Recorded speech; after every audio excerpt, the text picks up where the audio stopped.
অভ্যন্তরীণ ঋণ থেকে আসবে 1,25,000 কোটি টাকা বা মোট ঘাটতির 55.3%।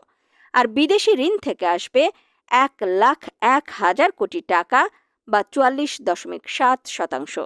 বাজেটে পরিচালন ব্যয় বিদায়ী অর্থ বছরের চেয়ে কমেছে। নতুন বাজেটে সরকারি চাকরিজীবীদের জন্য 10 থেকে 20 ভাগ মহার্ঘ ভাতা ঘোষণা করা হয়েছে।